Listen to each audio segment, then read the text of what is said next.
connected to Fendi's MacBook Pro and Fendi's iPhone.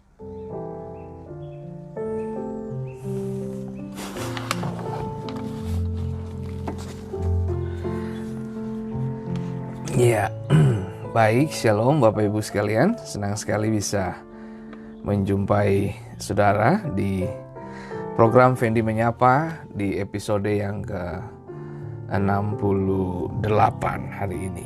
Baik, seperti pembicaraan kita 2 hari lalu tentang From Manasseh to Ephraim, berbicara tentang tokoh Yusuf dan berbicara tentang putra yang dia lahirkan di tanah Mesir nantinya. Nah, di episode kali ini melanjutkan dari apa yang kita bahas kemarin. Selamat bergabung Bapak Yosef, Syekh Adam dan Ibu Pauline Maulo Rahayaan. Tuhan memberkati. Selamat bergabung bersama dengan kami di sini. Nah, baik. Kejadian 39 ayat 19 dikatakan bahwa, ya, shalom Ibu Pauline, Tuhan memberkati, tetap semangat. Nah, Kejadian 39 ayat 19 dan 23 sampai 23. Selamat bergabung juga untuk Ibu Alena Marsya, Tuhan memberkati. Ibu Esti Sahureka Sakliresi, Tuhan memberkati. Dan selamat pagi Bapak Yosef, Tuhan memberkati. Nah, baik Bapak Ibu, Kejadian 39 ayat 19 sampai dengan 23. Demikianlah bunyi firman Tuhan. Saya berharap Bapak Ibu memiliki catatan-catatan kecil di rumah supaya dapat mencatat poin-poin penting serta hal-hal yang baru, ayat-ayat, supaya saudara kemudian bisa belajar ulang dari apa yang Bapak Ibu dengarkan hari ini. Nah, bisa saja apa yang saya sampaikan ini terlewatkan. Ketika Bapak Ibu belajar ulang, Bapak Ibu akan ketemu hal-hal yang luar biasa lagi, ya. Baik. Nah, kembali ke sini Bapak Ibu. Kejadian 39 ayat 19 sampai 23. Demikianlah bunyi firman Tuhan. Baru saja didengar oleh tuannya perkataan yang diceritakan istrinya kepadanya. Begitulah aku diperlakukan oleh hambamu itu, maka bangkitlah amarahnya. Dan kita tahu di dalam Kejadian 39 ini tentang pekerjaan Yusuf di rumah Potifar. Nah, menariknya adalah Yusuf difitnah. Bahasa yang tepat itu adalah dari istri Potifar bahwa Yusuf mempermainkan mereka. Nah, kemudian amarah itu muncul dari suaminya Potifar. Lalu kemudian kita dapatkan di ayat yang ke-20. Lalu Yusuf ditangkap. Ya, Yusuf ditangkap oleh tuannya dan dimasukkan ke dalam penjara, tempat tahanan-tahanan raja dikurung. Nah, dengar baik. Tahanan-tahanan raja, tempat di mana para raja atau para bangsawan ditawan di penjara ini. Jadi Yusuf kelasnya sudah naik nih, dari budak masuk ke penjara, yang penjara ini spesialisasi untuk mereka yang bekerja di istana raja. Oke, nah. Demikianlah Yusuf dipenjarakan di sana. Tetapi Tuhan menyertai Yusuf dan melimpahkan kasih setianya kepadanya dan membuat Yusuf kesayangan bagi kepala penjara itu. Sebab itu kepala penjara mempercayakan semua tahanan dalam penjara itu kepada Yusuf. Dan segala pekerjaan yang harus dilakukan di situ, dialah yang mengurusnya. Nah, dengar baik saudaraku yang diberkati Tuhan.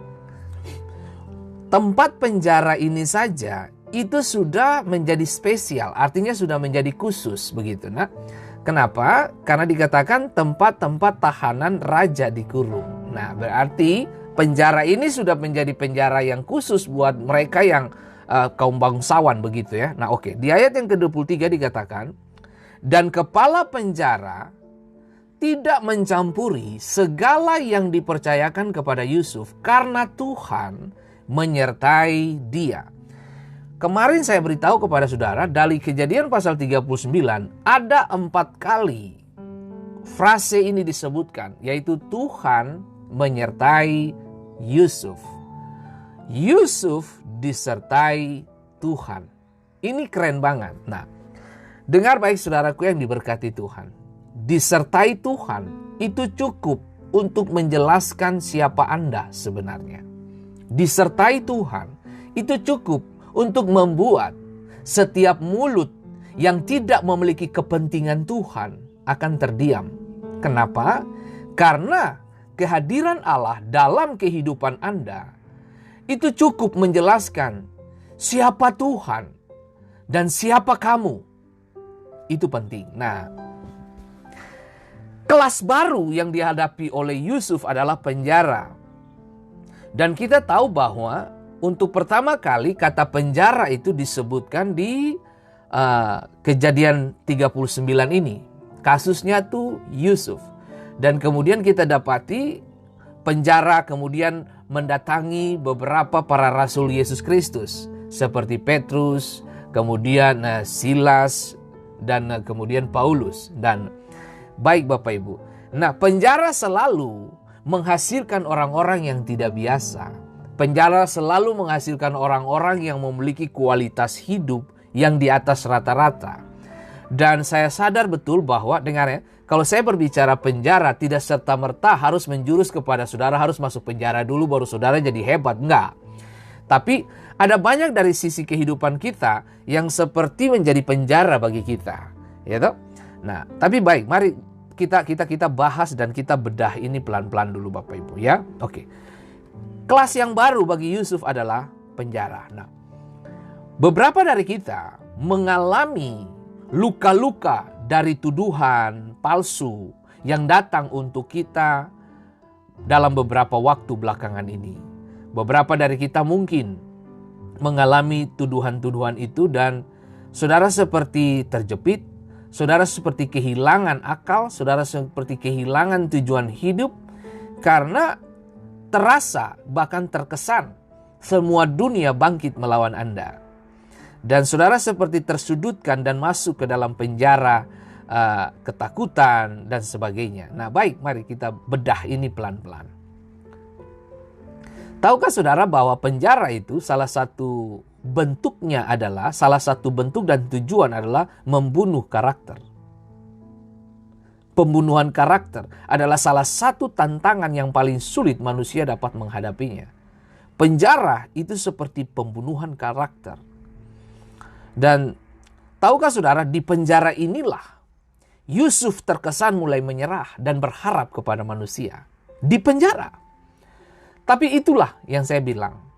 Manusia ada batas-batas tertentu, dia bisa sesaat saja bisa melupakan siapa dirinya di hadapan Allah. Dan tahu persis bahwa sebuah proses yang datang itu tidak serta-merta membunuh kita. Tapi bisa membawa kita dan mengiring kita. Bahkan menggiring opini-opini kita kepada hal-hal yang sifatnya menyenangkan daging. Nah, kita tahu bahwa disinilah Yusuf membuka sedikit peluang untuk berharap kepada manusia. Dan kita akan bahas itu pelan-pelan. Nah, tapi di sisi lainnya, kita tidak menemukan Yusuf bersungut-sungut atau mengeluh. Dia lewati semua proses ini tanpa ada keluhan dan mengeluh atau bersungut-sungut. Nah, sebaliknya, ia percaya akan Tuhan dan janjinya. Bahkan dia percaya kepada mimpi. Dan dengar baik, kita tahu bahwa tukang mimpi ada di penjara. Dan tukang mimpi ini juga yang akan diloloskan lewat mimpi. Jadi tukang mimpi diselamatkan lewat mimpi. Tukang mimpi mendapat jawaban lewat mimpi. Tukang mimpi punya masa depan di dalam mimpi. Ini keren banget. Nah, kita tahu bahwa karena mimpinya dia waktu masih bersama dengan ayahnya Yakub, timbullah kebencian dari saudara-saudaranya juga. Nah, kemudian kita dapati di penjara ini dia luput dari mimpi. Keren banget, keren. Nah, jadi ini saya berharap Bapak Ibu bahwa ingat baik, mimpi yang dari Tuhan adalah mimpi yang membuka hal-hal baru, mimpi yang membawa damai sejahtera dan sukacita bagi saudara dan saya. Dan kita tahu bahwa kita tidak menemukan Yusuf bersungut-sungut atau mengeluh. Ya, nah, sebaliknya, ia percaya kepada Tuhan. Nah, Tuhan menyertai Yusuf dan membuatnya berbuah. Dengar, Tuhan menyertai Yusuf dan membuatnya berbuah di tengah-tengah penderitaan. Dia akan bersama kami juga. Artinya dia ngalamin seperti yang saudara dan saya alami juga. Ada dalam masa-masa situasi susah, sulit gitu. Nah, oke, saya bisa terjemahkan begini. Penjara untuk saudara dan saya apa? Pandemik ini bukan? Kita nggak bisa move kemana-mana. Ruang gerak kita terbatas. Bahkan tubuh Anda pun harus ditutupi. Kan begitu? Untuk dilindungi dan sebagainya. Pernafasanmu ditutup dan sebagainya. Ucapan kata-katamu ditutup, pakai masker semuanya. Ada makna semuanya di balik ini. Tapi tahukah saudara bahwa pandemik ini mengajarkan kita beberapa hal, bukan? Bahwa life is short. Artinya hidup itu singkat. Manfaatkan hidupmu dengan sebaik-baiknya. Dan kita tahu bahwa apa yang kita hadapi sekarang adalah bagian dari agenda dan rencana Tuhan untuk kita melihat hal-hal yang tidak biasa ke depan sana. Nah, coba lihat ini Bapak Ibu yang diberkati Tuhan. Yusuf sekarang ditemukan dengan anugerah dan berkat. Sipir penjara, kepala penjara, membuatnya menjadi kepala administrator untuk semua operasi, manajemen, dan kontrol tenaga kerja di penjara. Ini orang hebat ini. Nah, sekali lagi saudaraku yang diberkati Tuhan, kemarin saya katakan bahwa kepemimpinan Yusuf adalah kepemimpinan yang sempurna bagi saya. Kenapa saya bilang sempurna?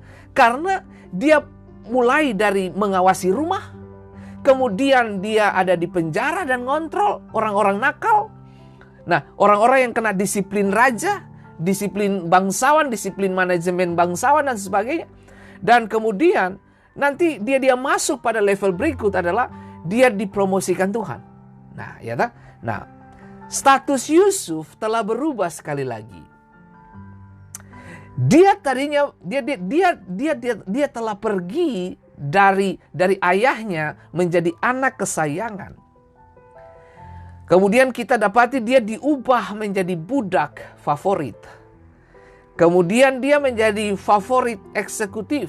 Sadap kan? Dan sekarang dia menjadi tahanan favorit. Jadi selalu ada favorit di mana-mana untuk Yusuf ini. Memang Yusuf ini keren banget ya.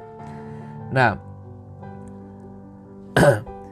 jadi bagi Bapak Ibu yang memiliki nama Yusuf, Anda harus benar-benar hidup benar. Kenapa? Karena Anda pikul nama, Anda sandang nama itu nama paling mahal itu nama itu. Dan saya berharap Bapak Ibu memiliki hal-hal yang luar biasa di dalamnya nanti ya. Saudara harus tahu itu. Nah, lihat.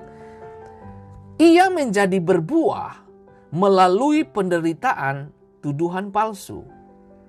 Nah, poin yang ketiga yang ingin saya bacakan kepada Bapak Ibu adalah berbuah melalui dilupakan. Dilupakan itu gak enak. Dilupakan oleh juru minum. Nah, nanti kita bedah dia pelan-pelan Bapak Ibu. Dilupakan oleh juru minum. Ketika juru minum dan juru roti sama-sama bermimpi di penjara, Yusuf menerjemahkan. Nah, itu yang tadi saya bilang kalimat pertama saya itu. Bahwa di penjara inilah Yusuf mulai kehilangan kepercayaannya dan menaruh percayanya akan manusia. Sebelum mereka berdua juru minum dan juru roti ini keluar, Yusuf sudah sampaikan pesan kepada juru minum, you kalau sudah dapat kembali ke posisimu, you jangan lupa aku ya. Kasih ingat kepada pembesar-pembesar di Mesir ini. beritahu bahwa ada Yusuf di dalam penjara. Ingatlah akan aku. Berarti sadar atau tidak, dia sedang menaruh harapnya kepada juru minum. Tapi baiklah, saya bilang, waktu Tuhan itu waktu yang terbaik. Dengar, carilah tempat di mana dirimu dihargai, bukan dibutuhkan. Sebab banyak yang datang karena butuh, tapi lupa bagaimana cara menghargainya. Ya tak? Nah, ini yang perlu saudara dan saya pahami dan mengerti. Ya. Carilah tempat di mana dirimu dihargai, bukan dibutuhkan. Sebab banyak yang datang karena butuh, tapi lupa bagaimana cara menghargainya. Banyak orang mendatangimu karena kebutuhan. Tapi setelah kebutuhannya terpenuhi, mereka melupakan bagaimana cara menghargai orang yang menolongnya. Nah, Tuhan membawamu ke tempat di mana kamu dihargai oleh satu bangsa, bahkan bangsa-bangsa. Kamu dilupakan di penjara. Juru minum melupakan kamu. Yusuf dilupakan. Tapi Tuhan membawa Yusuf ke tempat di mana kamu dihargai dengan cara terhormat. Tahukah saudara bahwa Allah kita adalah Allah yang menyukai seseorang yang bersiap untuk menerima tanggung jawab. Tuhan sangat tahu itu. Nah, seperti tadi saya katakan, berbuah melalui dilupakan. Itu nggak gampang. Anda dilupakan itu nggak mudah bagi Anda. Apalagi Anda dilupakan oleh orang yang pernah Anda tolong. Apalagi Anda dilupakan oleh mereka yang pernah memberkati Anda. Dan sebagainya. Anda memberkati mereka. Nah, ini menarik untuk kita belajar. Yusuf berusia 17 tahun ketika dia dijual sebagai budak oleh kakak-kakaknya. Usia sangat muda. 17 tahun. Nah, di Amerika ini usia 16 tahun, 17 tahun, anak-anak high school sudah mulai belajar bekerja. Mereka mulai belajar berlatih, latihan bekerja. Dan mereka pada dasarnya, pada umumnya, mereka yang hidup di Amerika sekitar 16 tahun sampai 17 tahun itu, mereka mulai memiliki uang jajan sendiri. Punya simpanan sendiri. Nah, di dalam usia 17 tahun ini, seharusnya Yusuf menikmati seperti pada umumnya anak-anak di Amerika, 16-17 tahun bekerja dan memang benar dia bekerja sebagai gembala domba. Karena saudara lihat di dalam Kejadian pasal 37 ayat 2 dikatakan, inilah riwayat keturunan Yakub. Yusuf tatkala berumur 17 tahun, jadi masih muda, biasa mengembalakan kambing domba bersama-sama dengan saudara-saudaranya. Jadi dia punya pekerjaan. Yusuf ini pekerja baik, ya. Dia punya pekerjaan. Anak-anak Bilha, Silpa, kedua istri ayahnya, dan Yusuf menyampaikan kepada ayahnya kabar tentang kejahatan saudara-saudaranya. Jadi di samping Yusuf bekerja. Nah, kemarin saya katakan ada satu literatur bilang ini, Yakub menggunakan dia sebagai mata-mata begitu, seperti mata-mata untuk menyampaikan apa saja yang terjadi dengan saudara-saudaranya kalau mereka nakal begitu ya. Dan coba saudara lihat ini baik-baik. Saya mulai menyadari, seperti beberapa kali saya pernah ngomong ini. Kenapa mereka jual Yusuf? Karena mereka terbiasa menjual kambing domba. Bisa dimengerti. Mereka pedagang kambing domba, pengembala, terbiasa interaksi, dagang. Jadi untuk menjual Yusuf, itu buat mereka seperti hal biasa. Nah, jual beli dan jual beli budak itu hal yang biasa di kalangan pada waktu zaman itu. Dan jual beli kambing domba itu juga hal yang biasa. Karena mereka terbiasa jual kambing domba, jadi mereka jual adik mereka pun itu seperti tidak rasa apa-apa bagi mereka. Itu yang saya bilang, ketika Yusuf mengirimkan kereta kepada Yakub, dikatakan revive, dihidupkan kembali hati dan semangatnya Yakub. Kenapa? Waktu lihat kereta, lihat kebesaran putranya, fasilitas yang dihadirkan, potensi terbaik putranya dikirim untuk menjelaskan siapa Yusuf sebenarnya di pandangan Mesir dan dunia sekarang pada waktu itu. Nah, sadari betul bahwa kereta menjelaskan identitas Yusuf, bahwa aku bukan orang biasa di bangsa ini, Papa. You harus ikut saya. Dengan kamu ikut saya, dan disitulah kalimat Yakub mengatakan bahwa kamu menghidupkan aku kembali, revive, dihidupkan kembali. Nah, ini menarik untuk kita belajar. Nah, coba lihat. Di usia 13 tahun, jadi gini, bukan usia 13 tahun. 13 tahun Yusuf hidup sebagai budak di Mesir. Oke?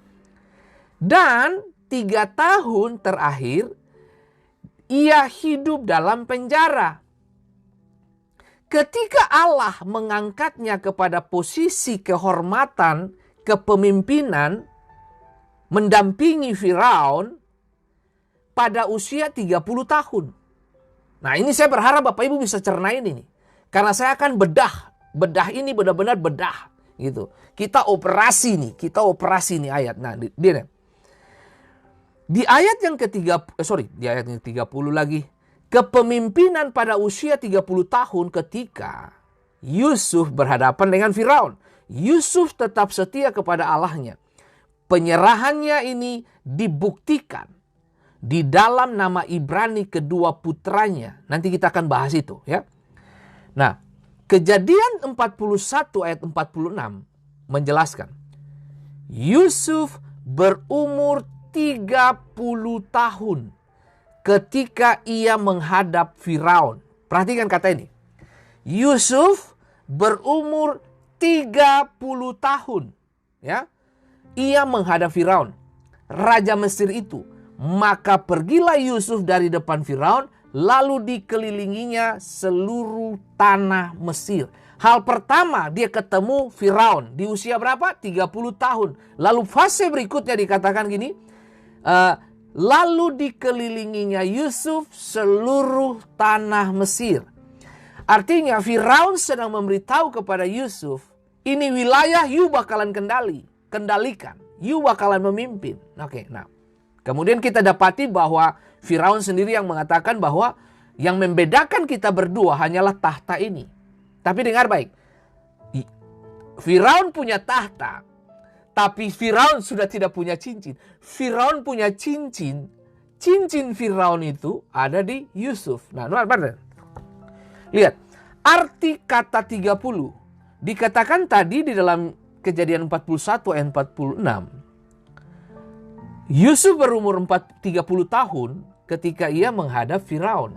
Nah, angka 30 punya pengertian atau melambangkan dedikasi untuk tugas atau panggilan tertentu. Catat itu baik-baik. Angka 30 melambangkan dedikasi untuk tugas atau panggilan tertentu. Nah, para imam, dengar, ini saya bicara tentang angka 30 ini. Para imam, Harun awalnya berdedikasi untuk melayani pada usia 30 tahun. Dan saudara bisa baca itu dalam Bilangan 4 ayat 3. Kemungkinan besar Tuhan memilih usia ini, artinya usia 30, karena saat itulah seseorang mencapai kedewasaan fisik dan mental, dan karena itu dapat menangani dan menerima tanggung jawab utama. 30 ini. Oke? Ini kira. Nah, jadi 30. Jadi di usia 30, disitulah kemaksimalan seorang laki-laki atau perempuan masuk dan mendistribusikan kemampuan dan kapasitas dia kepada banyak orang. Nah, talenta serta kelebihanmu pada usia ini ada di dalam situasi yang sangat-sangat tajam. Ya, gitu. Saya sebut saja begitu. Nah, perhatikan. Yohanes Pembaptis yang merupakan keturunan imam, ibunya adalah keturunan dari putri-putri Harun, dan ayahnya adalah seorang imam. Perhatikan, memulai pelayanannya pada usia 30 tahun. Yohanes Pembaptis. Oke? Yohanes Pembaptis. Nah, lihat lagi. Pada musim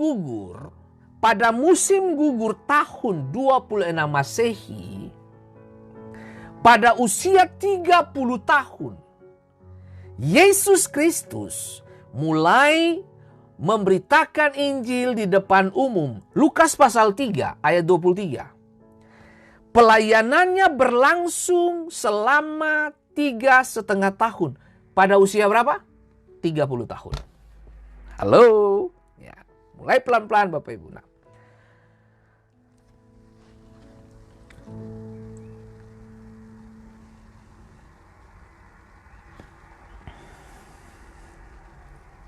Nah, angka 30 juga mewakili darah korban Yesus. Karena Yesus dikhianati oleh Yudas untuk 30 keping perak. Jadi harga darah Yesus itu 30 keping perak. Nah, tindakan ini adalah penggenapan dari nubuatan dari Sakaria 11 ayat 12. Ketika Yudas melemparkan uang perak yang dibayarkan kepada dia itu, dia kembalikan ke bait Allah, para imam tidak menerimanya sebagai persembahan, melainkan memutuskan untuk membeli ladang tembikar dengannya. Meskipun mereka tidak menyadarinya, apa yang mereka lakukan juga menggenapi nubuatan pada ayat yang ke-13. Ya. Nah, Yesus pada tahun 30, ya, pada tahun 30 menderita dan menumpahkan darahnya yang berharga sebagai domba Allah untuk dosa dunia. Nah, 30. Bisakah saudara menarik prinsip apa yang saya sedang sodorkan bagi Anda hari ini? Yusuf ketemu Firaun pada usia 30. Dan kita tahu, setelah dia berhadapan dengan Firaun bawa dia mengelilingi Mesir. Tujuannya apa? Memperkenalkan wilayah kerjanya. Ini loh tanggung jawabmu. Wow. Ini loh kapasitas yang kamu bakalan sandang ini. Ketajaman kamu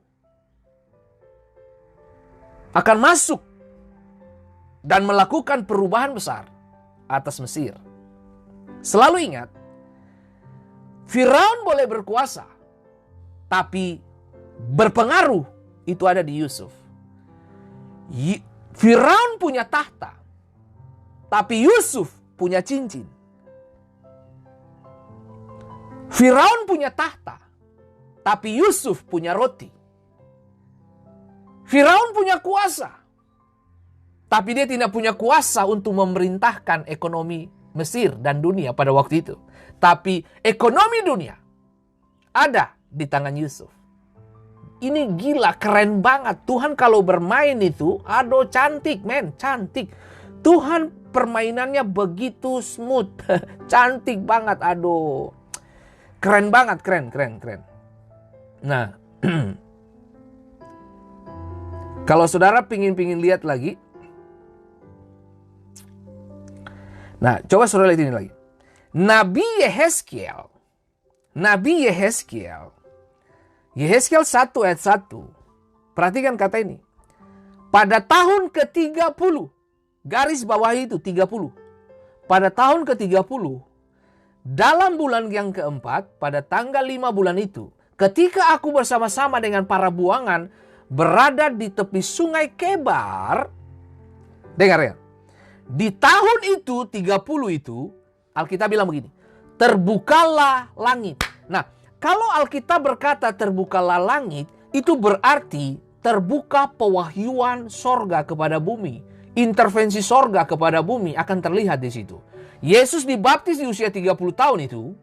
Setelah itu langit terbuka, bukan? Nah, ini garis tugas nih. Garis tugasnya jelas banget. Nah, lihat.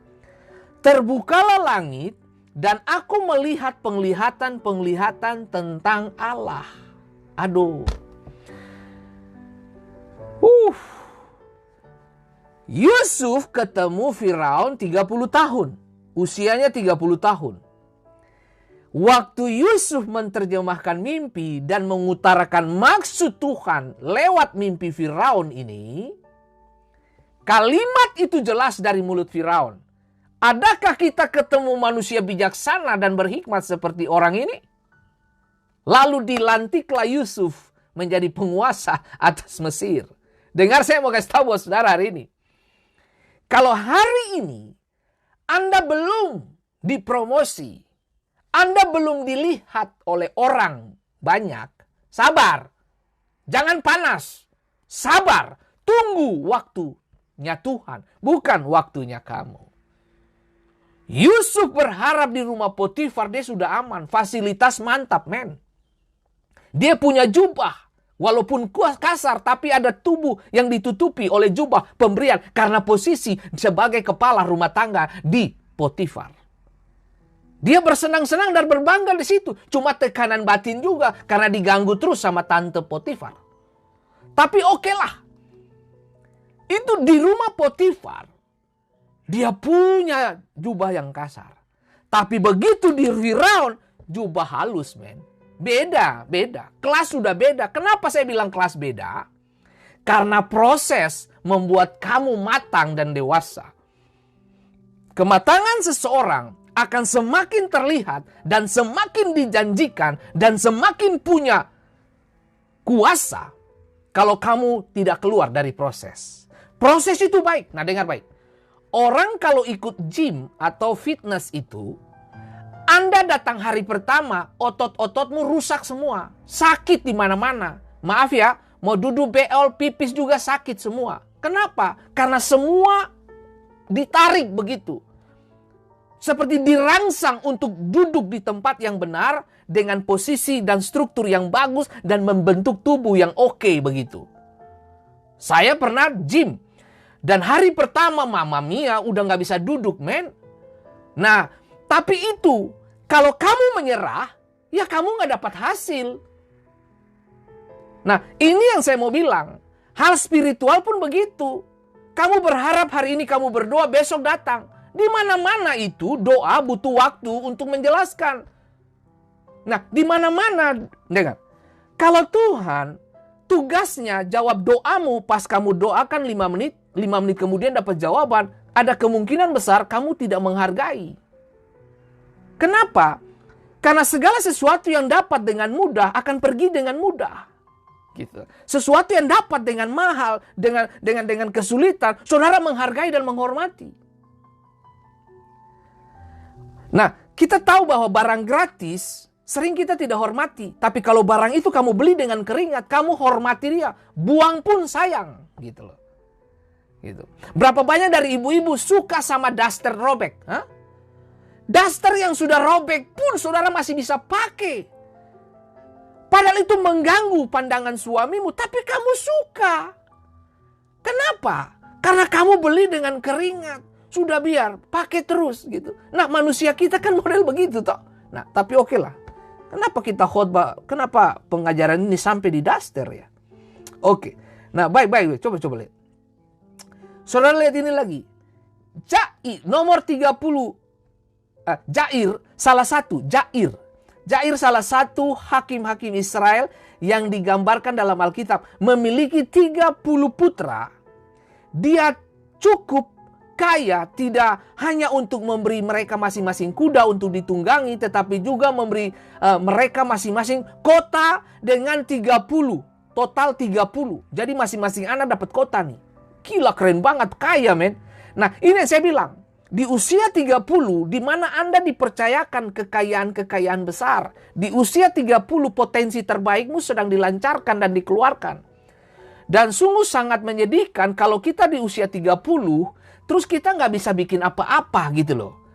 Nah, ini hal menarik untuk kita belajar Bapak Ibu. Dengar, 30 itu seperti yang tadi saya katakan bahwa angka di mana dedikasi untuk tugas dan panggilan tertentu. Nah ini menarik untuk kita belajar ini. Nah, lihat baik-baik. Di angka 30 ini juga, 30 juga mencerminkan apa ini?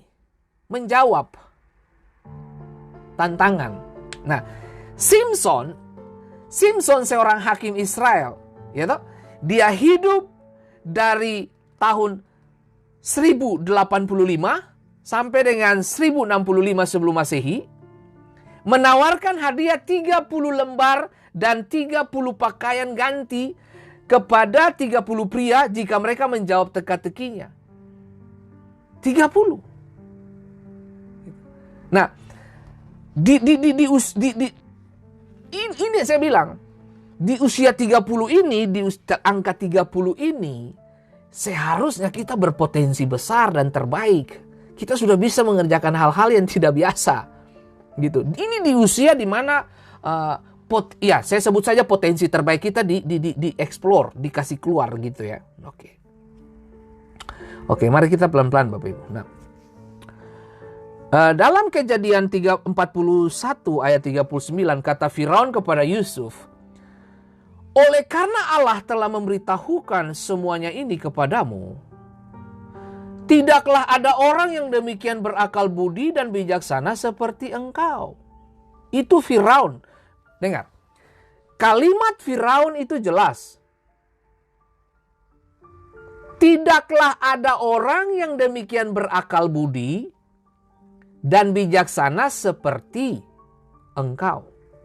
Waduh. Aduh, ini keren banget. Nah, di 40 ayat 40.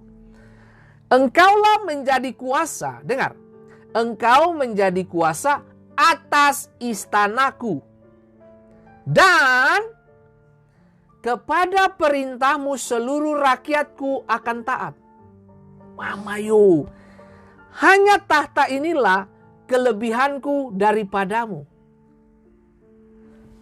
Jadi mereka berdua ini bedanya di tahta saja.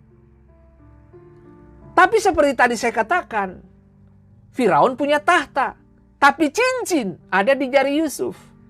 Firaun punya tahta, tapi Firaun tidak punya roti. Firaun punya tahta, tapi ekonomi dikendalikan oleh Yusuf. Nah, lihat. Dalam Kejadian pasal 41 ayat 42, sesudah itu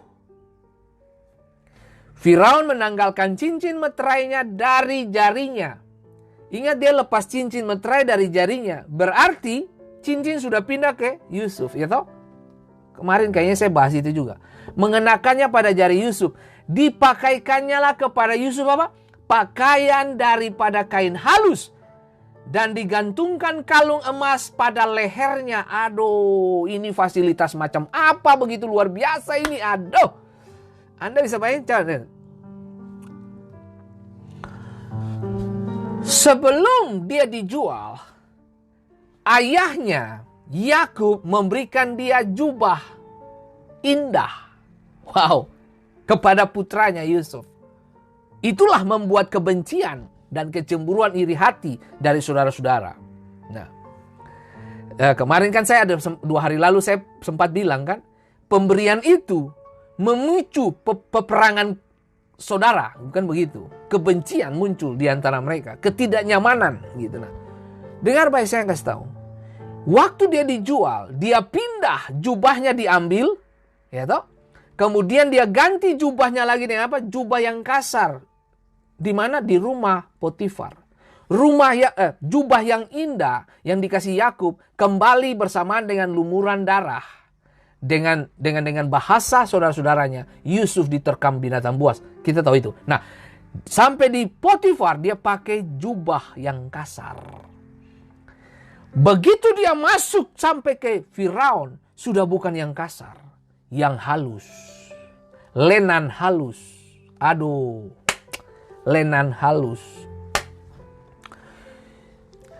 Yusuf terbiasa kehilangan jubah.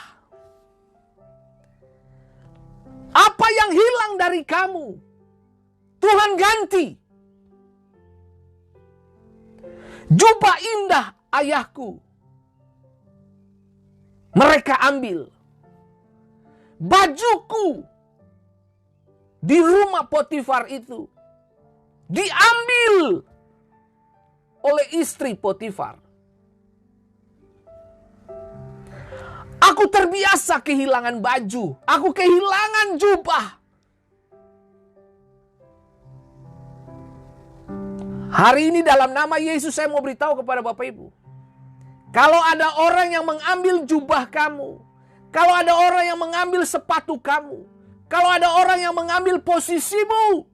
Kalau ada orang yang mencoba untuk mengikut kamu dan kamu keluar dari lintasan. Enggak apa-apa. Terima. Tertawa saja. Tertawa saja. Nikmati proses. Tidak enak. Tapi kamu tahu. Di ujung sana ada jubah yang lain, bos. Jangan puas dengan apa yang ada di tanganmu sekarang. Sebab yang ada di depan sana lebih baik dari yang kamu punya sekarang. Orang ambil gak apa-apa. Orang ambil piring makanmu. Orang ambil promosi kamu. Orang ambil proyeknya kamu. Orang ambil jabatan kamu. Gak apa-apa. Tenang aja. Tenang. Kamu difitnah. Mungkin kamu dilupakan. Gak apa-apa. Tenang. Diam. Ikuti saja. Dengar. Saya kasih tahu buat saudara. Ikuti saja permainan ini. Anda tidak akan pernah, dengar, Anda tidak akan pernah menangis ketika kamu melewati proses ini. Kalau kamu tahu bahwa di ujung sana ada janji Tuhan. Seketika dagingmu bisa berontak. Seperti Yusuf, seperti mengandalkan juru minum. Jangan lupakan aku ketika kamu sudah mendapatkan posisi. Ingatlah akan aku, Yusuf yang ada di penjara ini. Please keluarkan aku dari sini. Jangan lupakan aku. Dia lupa, men. Dia lupa. Saya mau kasih tahu buat saudara. Kamu tolong orang. Orang bisa lupa kamu. Nggak apa-apa. Gitu. Nggak apa-apa. Berapa sering kita melupakan Tuhan. Tuhan mati untuk kamu dan saya. Tapi kita justru malah lupa. Tuhan bisa ganti. Bahkan lebih baik dari yang kamu punya. Itu saja. Saudara baik, kalau Tuhan ganti, itu jauh, bahkan di luar, nalar, logika, pandangan, pendengaran, ucapan, bahkan hati. Jubahmu ada di tangan Firaun. Mama yo. Hebat saudara tuh. Tuhan itu hebat. Saya kasih tahu. Tenang saja. Berkatmu ada di tempat yang tidak biasa. Ada di mana? Di Firaun. Siapa Firaun? Manusia tidak takut Tuhan. Manusia tidak bertuhan. Penyembah matahari. Lalu. Mendewakan dewa-dewa di Nil. Itu. Coba lihat. Sungai Nil. Coba saudara lihat itu. Apa yang bisa diharapkan dari bangsa kafir? Dengar baik. Tuhan punya yang terbaik. Alkitab berkata nih. Koresi adalah hambaku. Nebukadnesar adalah alatku. Nah loh, mau apa? Firaun adalah alatku. Bangsa-bangsa kafir Tuhan bisa pakai. Untuk apa? Untuk apa? Melanjutkan tujuan dan misi besar Tuhan. Dengar, agenda Anda beda dengan agenda Tuhan. Pikiranmu beda sama pikiran Tuhan. Beda. Kalau pikiran kita sama, kita nggak butuh Tuhan. Alkitab berkata, seperti tingginya langit dari bumi, demikianlah pikiran Anda dan pikiran Tuhan. Jauh banget. Jangan mencoba untuk mendeteksi, nggak bisa. Ini yang saya mau bilang. Kalau kamu hilang, Tuhan bisa ganti yang terbaik. Bahkan di luar dari apa yang kamu pikirkan. Berkatmu ada di tempat yang tidak biasa. Tuhan tahu siapa yang harus dia dandani. Dengar, listen to me. Tuhan tahu siapa yang harus dia dandani. Tuhan mendandanimu karena kamu sudah lewati proses pahitnya hidup, manisnya hidup ini. Tuhan tahu mendandanimu. Diam dan tenang. Yusuf didandani Tuhan. Mama yo, kalung emas men, lingkar di leher men. Aduh, itu saudara tahu biskuit regal itu, kalungnya itu mungkin segede gitu kali ya. Mungkin juga gitu. Makanya saya mau kasih tahu buat saudara, kalau orang cuma bisa beri kamu 5, 6, 7 gram, nah ini Firaun kasih 1 kali lingkar di leher. Nah, berjalan kayak gini nih. Anda bisa bayangin, aduh Tuhan kalau jalan. Aduh, Bapak Ibu please deh. Jangan mau lacurkan diri dengan hal-hal jasmani bodoh-bodoh itu. Jangan, please deh. Jangan kamu mau dijual dengan hanya uang-uang sederhana begitu. Jangan. Jangan kamu mau jual imanmu hanya karena sepiring mangkok merah lah dan sebagainya. Jangan, belajar. Aduh, saya kalau udah kembali ke sini. Nanti Pak Pendeta marah ini. Tidak usah cemburu, iri dengan mereka yang ambil posisi promosimu, bahkan piring makanmu, berkatmu, bonusmu, mereka ambil. Kamu PNS, harusnya gajimu dapat utuh mungkin. Kamu dapat apa? Fee atau apa, tapi di diskon, dipotong lagi sama pemimpinmu, nggak apa-apa. Toh kamu dipotong pun dia tidak jadi kaya, bukan? Gitu. Nah, tapi kamu pun tidak jadi miskin. Tuhan punya yang lebih besar dan terbaik ada di tangan yang tidak biasa. Itu keren, itu cukup menjelaskan.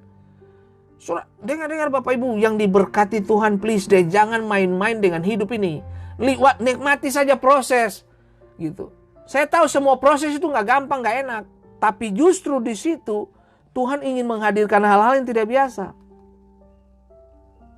Dengar, kalau kita dengar kisah Yusuf, endingnya ini ketemu dengan Firaun usia 30 tahun. Lalu kemudian Firaun memberikan dia cincin, kenakan jubah yang baik, naikin dia di kereta, lalu kemudian mengelilingi tanah Mesir, bla bla bla bla bla bla bla. Lalu dikalungkan emas di leher. Aduh, pasti saudara bilang gila banget ya, enak banget ya. Aduh, saya senang banget sih si Yusuf. Enak banget. Oke. Kamu bilang enak. Kamu suka dengan hasil yang diterima Yusuf.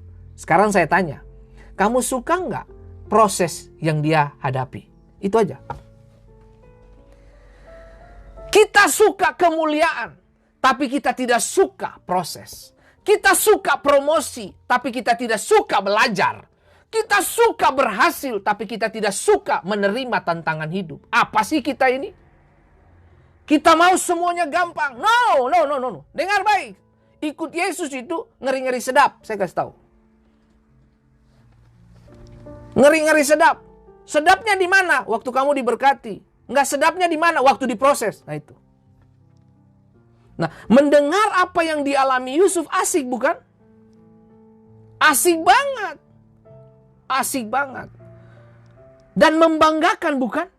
Kalau dengar berkat atau hasil yang dia dapat. Enak banget, gila, enak. Enak banget. Tapi prosesnya pahit dan melelahkan. Beberapa dari kita mungkin akan berkata seperti yang tadi saya katakan tuh. Anda mau seperti Yusuf? Mau banget. Kita mau hasilnya. Tapi bersiaplah untuk dagingmu dimatikan dulu. Kita mau hasil dari seperti yang Yusuf dapatkan. Tapi Anda pun harus siap untuk membunuh dagingmu setiap hari. Bayangin coba, dijual saudara, lempar ke sumur, diangkat lagi, dijual lagi ke saudagar. Saudagar jual lagi ke Potifar, difitnah, masuk penjara, di penjara dilupakan lagi. Aduh ini memang gak enak men, gak enak, aduh.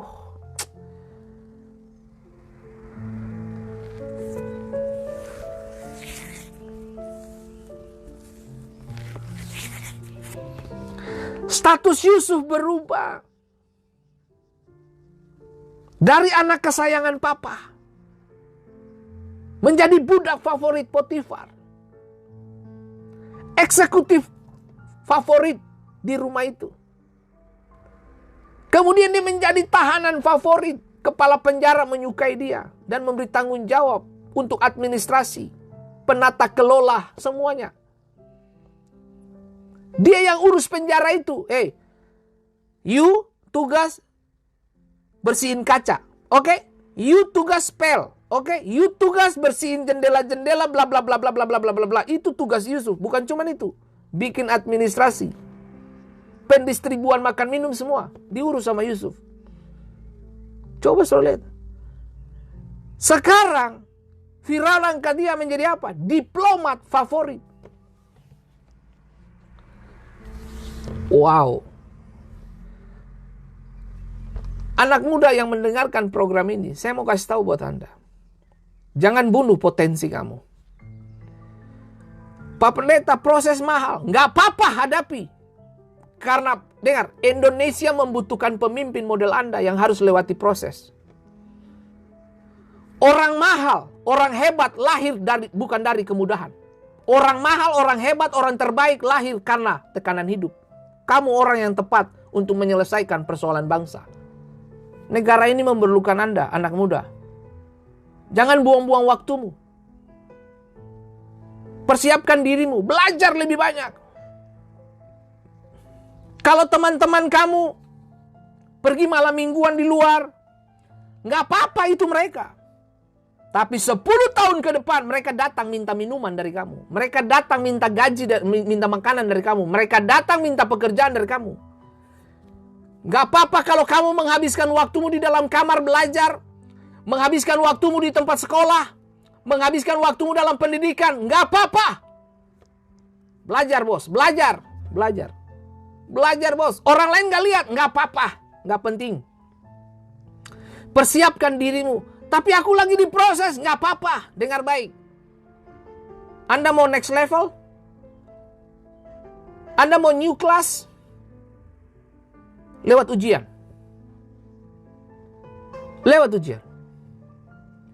Dengar baik, semua fasilitas tadi diberikan Firaun kepada Yusuf. Apakah Firaun tutup mata cuma untuk itu? No, saya jamin mungkin saja. Mungkin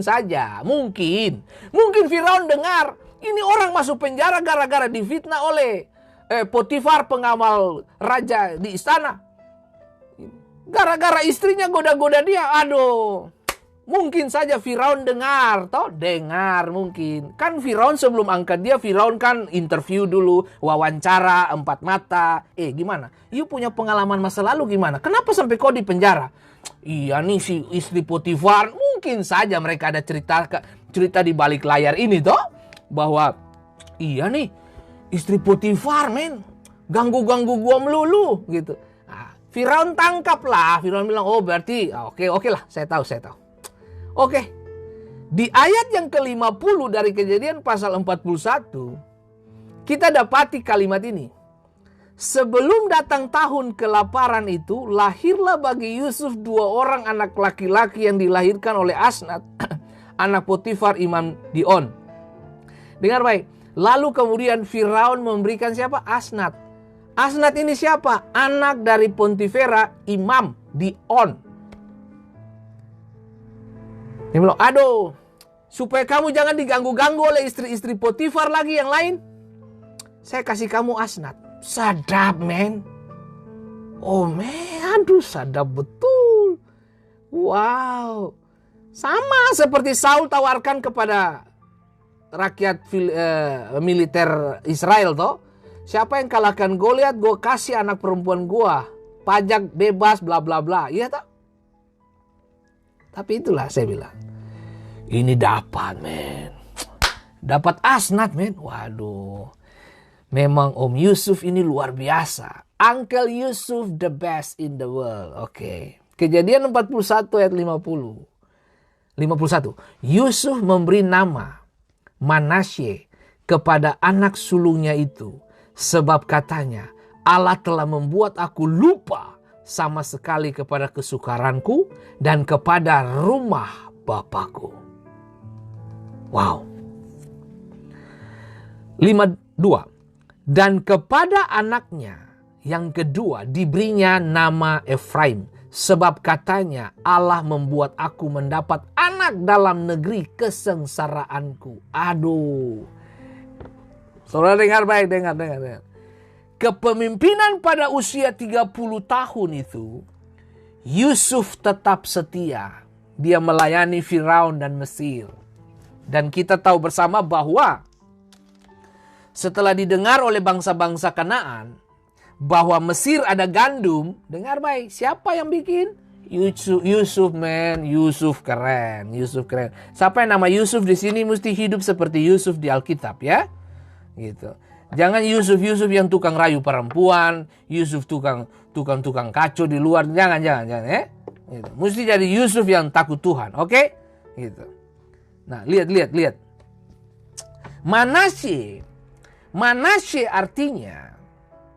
Manasye artinya orang yang membuat lupa. Nama ini menunjukkan kehidupan ayahnya.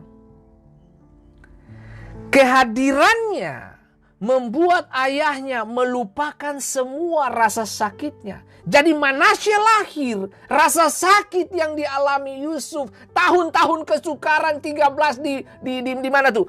Mulai dari usia 17 tahun, lalu kemudian 13 tahun. Di rumah Potifar 3 tahun di penjara, lupa semuanya. Kenapa lupa? Manasye hadir. Dengar saya kasih tahu. Saya kalau capek di luar, seharian pelayanan bla bla bla bepergian. Begitu saya pulang lihat 2 anak saya di ranjang atau di rumah lagi bermain, itu rasa capek saya nggak tahu dia pergi kemana planet, hilang semuanya. Jadi kalau saya lihat anak-anak saya itu sudah cukup untuk menghapus semua kelelahan saya selama ada di luar rumah. Nah, saya bisa membayangkan rasa capek hatinya. Lelah. Yusuf lelah sebagai manusia, lelah. Kurang ajar. Saya melayani kamu Potifar dengan begitu excellent. 13 tahun saya tidak pernah melakukan hal yang bodoh ini. Itu pun kejadian kesalahan karena istrimu. Aku difitnah. Juru minum, you juga. Sudah gua tolong, lu lupa gua. Aduh. Kamu lupa aku. 3 tahun di penjara, ngurus manusia-manusia aneh di dalam penjara.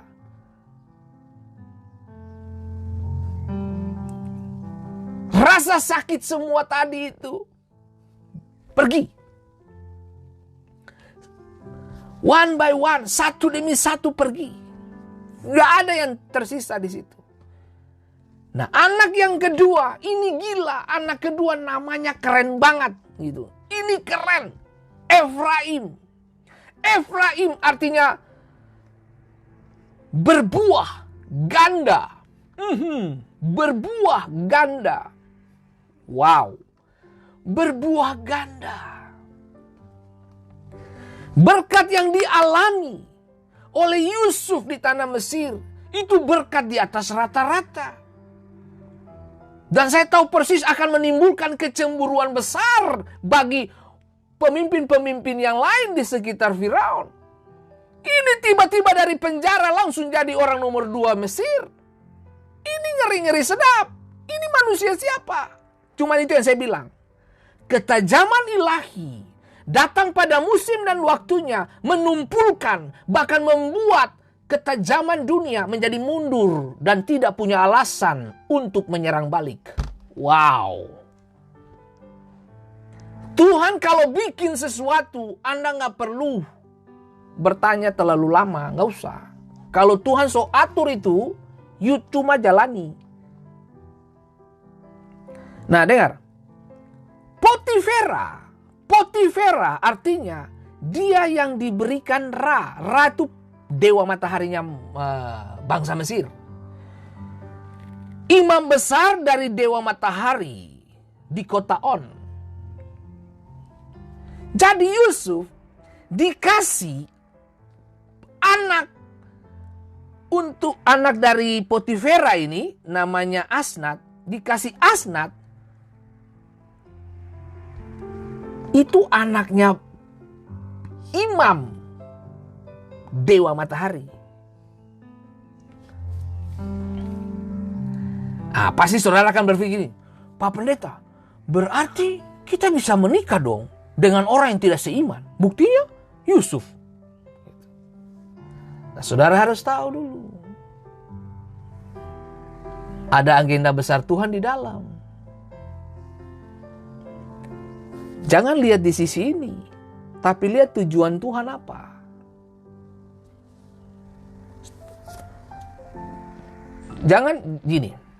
Jangan ambil bagian-bagian tertentu dari cerita Alkitab untuk mendukung akal bulusnya kita, untuk mendukung kebodohan kita, untuk mendukung kedagingan kita.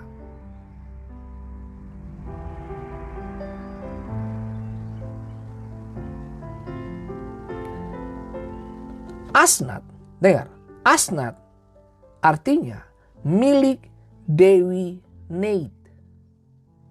Siapa Neid? Siapa Dewi Neid ini? Nah, Dewi Neid adalah pencipta dunia. Berdasarkan konsep pemahaman bangsa Mesir dari ilmu kosmologi. Pencipta dunia. Dan ibu dari matahari. Nah loh, ini Neid dari matahari. Ini menjadikannya ibu dari semua dewa. Itu Neid. Jadi arti nama Asnat ini milik Dewi Neid. Yusuf disertai Tuhan, ketemu dengan yang namanya Dewi ini. Firaun tuh begini. Kiranya saudara jangan salah menangkap apa yang menjadi pembicaraan kita hari ini. Firaun itu tahu kualitas. Dia tahu kualitas. Waktu dia mendengar ulasan-ulasan dari Yusuf tentang mimpinya, Firaun paham betul. Ingat baik, dia bukan raja bodoh, dia raja cerdas ini. Nah, jadi waktu dia dengar Yusuf mengungkapkan pendapat mimpi itu tentang menjelaskan mimpinya dia, gue kasih istri yang harus seimbang, bisa dimengerti, nggak jomplang itu, pokoknya istri. Nah, makanya dia bilang ini milik Dewi Neid. Jadi Yusuf mengawini perempuan yang memiliki kualitas dari sisi orang Mesir.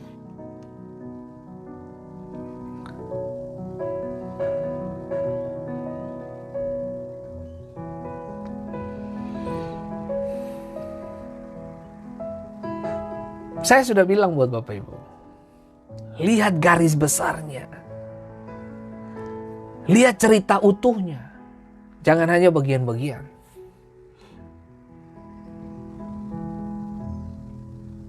Arti anak-anaknya itu melupakan apa yang telah dilewati dengan rasa pahit sekarang. Kehidupan pelipat gandaan sudah datang dalam hidupmu. Beberapa berkat sedang datang menuju kamu. Bersabar sebentar.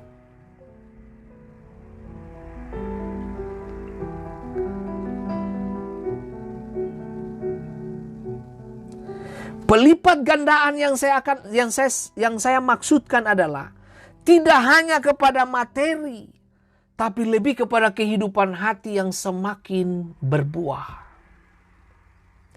Yohanes 15 ayat 2. Setiap ranting padaku yang tidak berbuah dipotongnya, dan setiap ranting yang berbuah dibersihkannya, supaya ia lebih banyak berbuah. Arti nama Yusuf, Allah menambahkan Aduh. Allah menambahkan.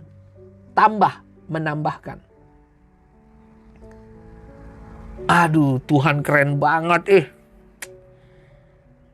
Dalam nama Yesus, tahun-tahun kering berlalu dari hidupmu. Dalam nama Yesus, apa yang pernah dicuri oleh iblis, kamu pernah kehilangan berkat karena istri Potifar menariknya dari kamu, dikembalikan dalam nama Yesus. Saya mau kasih tahu, Yusuf kehilangan jubah di rumah istri Potifar di tanah Mesir. Tapi Yusuf juga yang terima berkat dari tanah Mesir lewat Firaun. Jadi apa yang hilang dari tanahmu, di tanah yang sama Tuhan tumbuhkan hal-hal yang tidak biasa. Tuhan ganti berkali lipat. Dengar baik. Sebelum materi datang, sebelum berkat materi datang, persiapkan hatimu secara mental. Hatimu perlu berubah. Kalau karaktermu siap, waktu kekayaan datang, kekayaan itu tidak bikin rusak kamu. Berapa banyak dari kita yang dirusak karena karakter belum siap. Waktu kekayaan datang, kekayaan bikin rusak kita.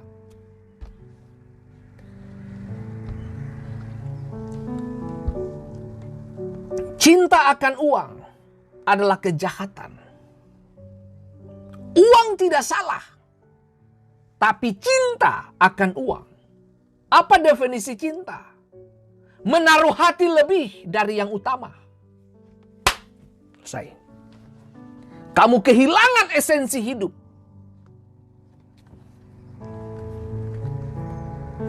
Saya mengajarkan anak-anak saya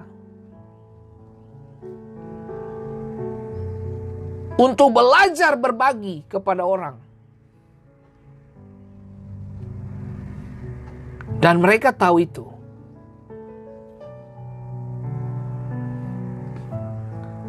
Saya ngajar anak-anak saya. Kalau kamu makan enak, please jangan lupa orang yang susah juga.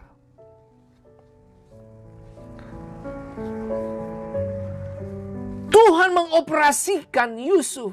Dia operasi dia bedah Yusuf 13 tahun.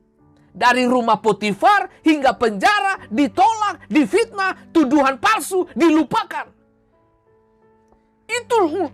Itu daging Yusuf, perasaan Yusuf itu udah dibelek-belek gitu itu udah bagaimana tuh? Udah hancur gitu. Dagingnya hancur, men. Hancur dagingnya.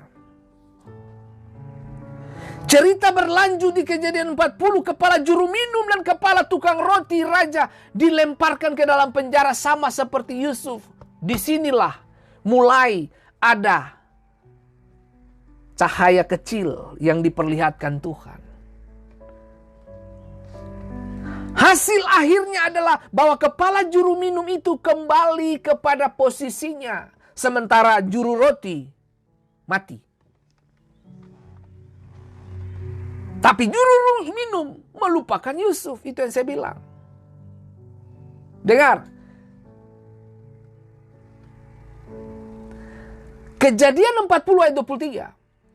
Tetapi Yusuf tidaklah diingat oleh kepala juru minum itu. Melainkan, Alkitab bilang begini jelas banget. Melainkan dilupakannya. Aduh.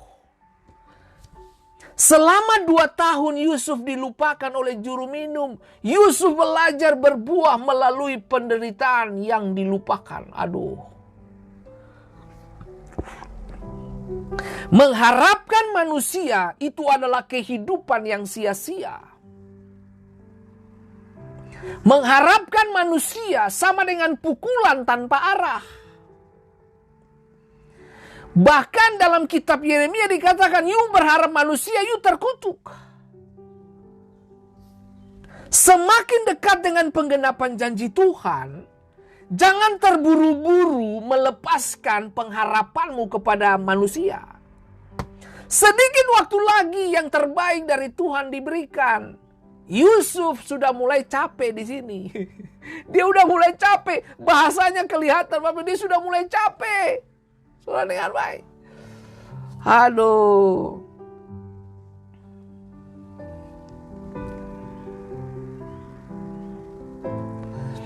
Dia udah mulai capek. Dia bilang sama juru, please jangan lupa saya ya kalau kamu keluar ya, please, tolong.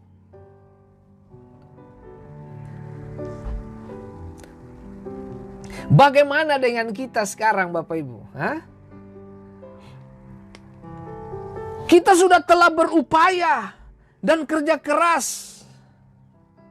Bahkan janji dibuat. Tapi endingnya dilupakan. Aduh. Kita dilupakan oleh atasan kita, pemimpin kita, bla bla bla bla. Bahkan kita dilupakan oleh anggota keluarga kita, papa mama kita dilupakan mungkin. Bersabar dan tetap mempercayai Tuhan. Dia akan mengangkat Anda di waktu yang tepat. Dia tidak akan pernah melupakan Anda. Dengar baik, Firaun belum bermimpi. Jadi waktunya belum tiba. Tunggu waktu Tuhan. Firaun bermimpi, nah sedikit lagi you dipanggil. Tunggu sedikit lagi. Jadi kalau kamu bilang, ini kapan lagi, sabar. Begitu kamu sudah mulai gelisah dan mulai berharap manusia, hei, sebentar lagi. Sebentar lagi itu, men. Sebentar lagi itu 2 tahun. Aduh, Tuhan Yesus, ini proses berat lah. Makanya tadi saya katakan, kalau kita dengar Yusuf punya berkat ini, kita mau semua. Bukan cuma saudara, saya juga mau. Kalung emas, posisi penting, bicara dengan Firaun bebas. Nggak, kurang lebih kalau boleh nih, datang ke rumahnya Firaun pakai sendal jepit gitu kan. Aduh, datang ke Firaun itu kalau Firaun lagi duduk ngopi-ngopi. Yusuf lagi ngapain? Lagi main-main sama anak 2 nih gitu. Aduh, bawa mereka kemari kita ngopi. Wah, udah kayak begitu, men. Waduh, sedap banget. Makan pisang goreng, sukun goreng. Gitu, aduh. Wah, itu udah makan enak itu di situ. Tapi itu yang saya bilang. Tunggu waktu Tuhan.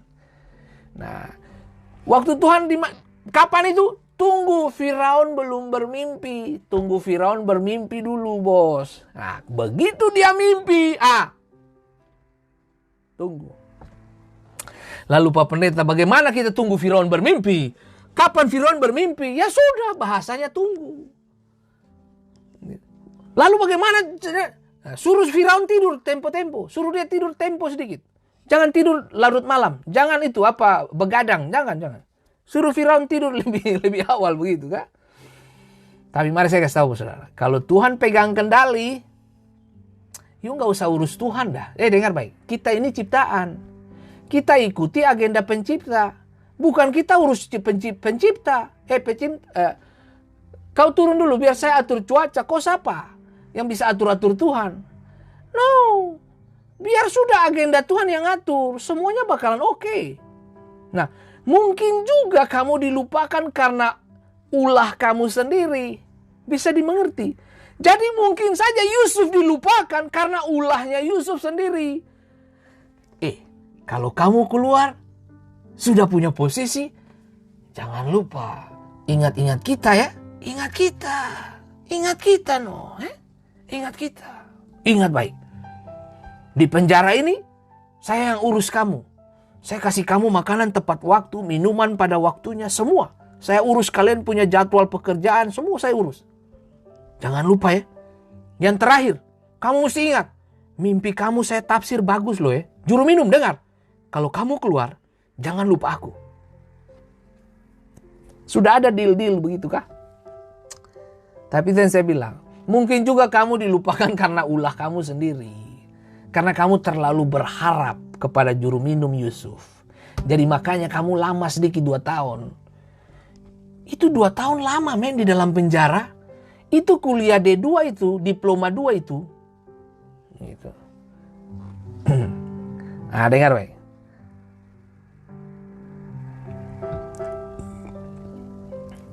Karena respon ketidakdewasaanmu membuat kamu kehilangan hati untuk melayani. Saya ketemu banyak dengan orang-orang yang tidak dewasa dalam pelayanan. Saudara pasti dengar istilah ini. Pasti saudara dengar istilah ini. Kalau Anda ingin lihat karakter seseorang atau sifat seseorang, berikanlah dia kuasa. Kalau nggak salah itu quote dari Abraham Lincoln ya, kalau nggak salah. Kalau saya tidak salah. Nah, berikan dia kuasa. Apakah dia berubah atau tidak? Nah, ternyata juru minum ini ketika kembali ke posisi dia lupa Yusuf toh. Nah, itulah manusia. Tapi di sisi lain, Tuhan sedang berproses untuk membersihkan Yusuf bahwa jangan kau berharap sama manusia. Apa yang kamu tabur, lupakanlah. Gitu. Apa yang kamu sudah beri yang terbaik buat juru minum, sudah. Gak usah ungkit-ungkit. Nah, seperti tadi saya katakan, karena respon ketidakdewasaanmu membuat kamu kehilangan hati untuk melayani. Saya paling sering ketemu dengan orang-orang yang tidak dewasa dalam pelayanan. Kalau yang tadi kalimat saya bilang dari quote itu, berikan kuasa kepada orang itu apakah dia berubah atau tidak. Anda bisa lihat seseorang itu berubah atau tidak. Tapi saya beda, saya balik. Bagaimana kalau saya ambil kuasa itu dari dia? Apakah dia masih mencintai Tuhan? Tidak. Betul.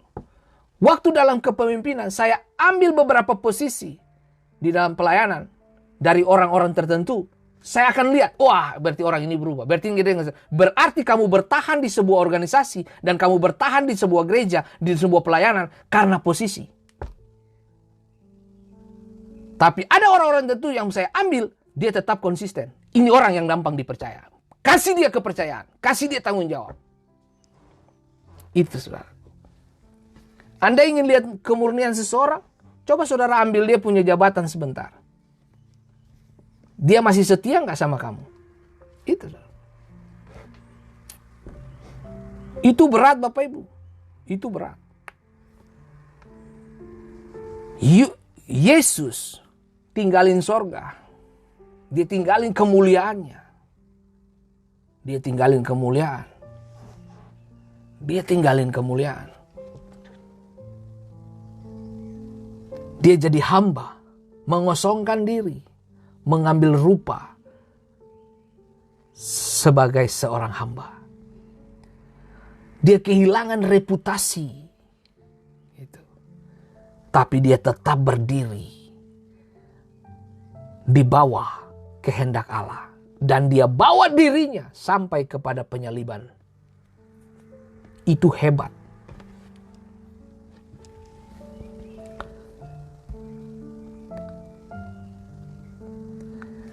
Ada tipe orang yang ingin tampil di depan, tapi kualitas belum ada. Tuhan tahu bagaimana kamu harus mempersiapkannya supaya kamu matang.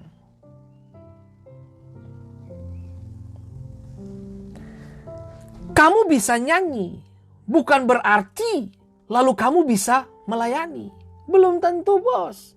Bernyanyi dan melayani itu dua hal yang berbeda. Jangan karena kamu bisa nyanyi, lalu kamu berharap masuk ke dalam pelayanan. Dengar baik, pelayanan itu mahal.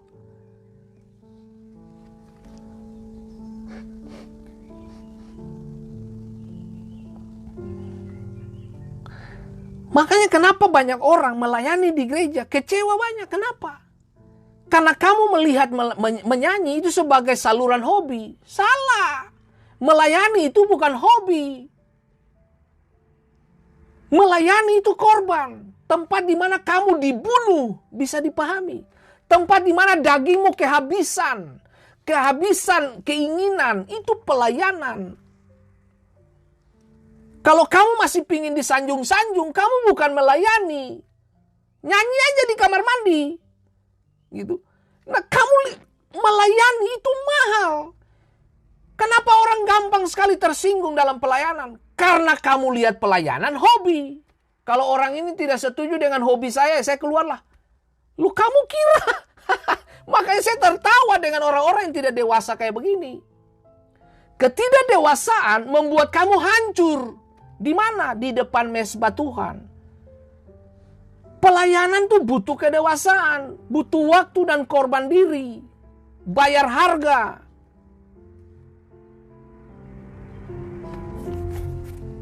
Dalam waktu Tuhan, ketika Firaun memiliki mimpi, 2 tahun kemudian, tak satu pun dari orang bijak bisa menyelaminya. Itu yang saya bilang. Kalau mimpi dari Tuhan, manusia dunia nggak bisa deteksi.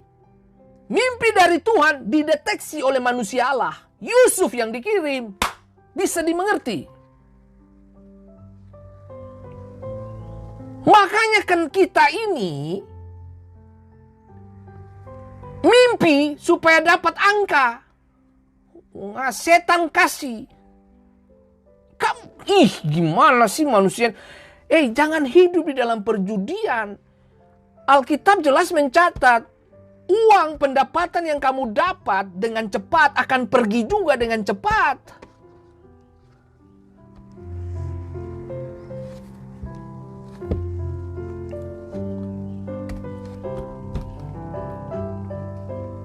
Firaun bermimpi. Tidak ada satu manusia Mesir pun yang cerdas bisa mendeteksi dia punya mimpi. Nggak ada. Yang bisa deteksi mimpi cuma orangnya Tuhan. Yusuf, men. Yusuf dikirim. Makanya Firaun kaget. Loh, ini mimpi nggak biasa. Tapi kenapa bisa dipecahkan oleh Yusuf? Ya itu saya bilang. Kalau orangnya Tuhan, tugasnya menyelesaikan pekerjaan Tuhan. Orangnya Tuhan, dia tidak akan habiskan waktunya untuk menyelesaikan pekerjaan iblis. Bikin apa dengan iblis yang sudah kalah? Dengar baik, saya mau kasih tahu saudara. Pekerjaan kita bukan thinking setan saja. Setan sudah kalah. Urusan kita adalah mengerjakan kehendak Allah. Titik. Bagian kita, tidak ada yang salah dengan usir-usir setan itu. Cuma maksud saya begini, jangan buang tenaga dan energi kamu cuma buat urus-urus setan-setan yang tidak jelas itu. Urusan kita adalah bangun manusia rohani. Setan tidak akan ganggu, itu aja. Ayo Tuhan Yesus, tolonglah kami ini. Nah, ini yang saya bilang, memori kepala juru minum datang dan hidup kembali. Ini yang saya bilang, revive, dihidupkan kembali. Revive, dihidupkan kembali. Makanya Firaun bermimpi, nggak ada yang bisa pecahkan mimpinya. Cuma Yusuf. Karena mimpi itu saya percaya itu dari Tuhan. Karena yang bisa menjelaskan mimpi itu cuma orang yang dikirim Tuhan, titik.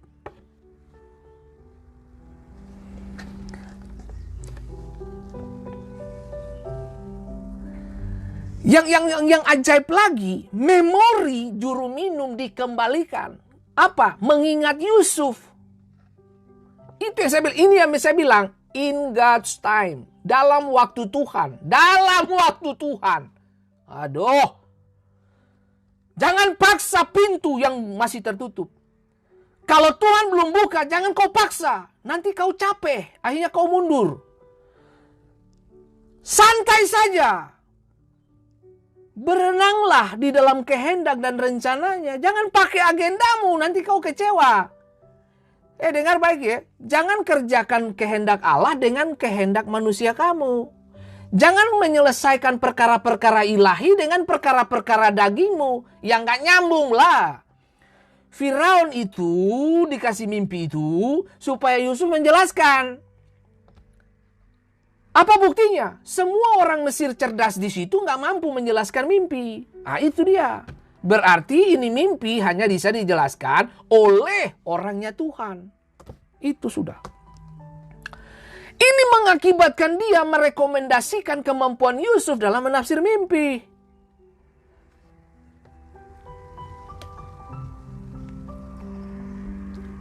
Semua orang di Mesir lagi cari kontak orang-orang hebat. Tapi juru minum punya teman di penjara.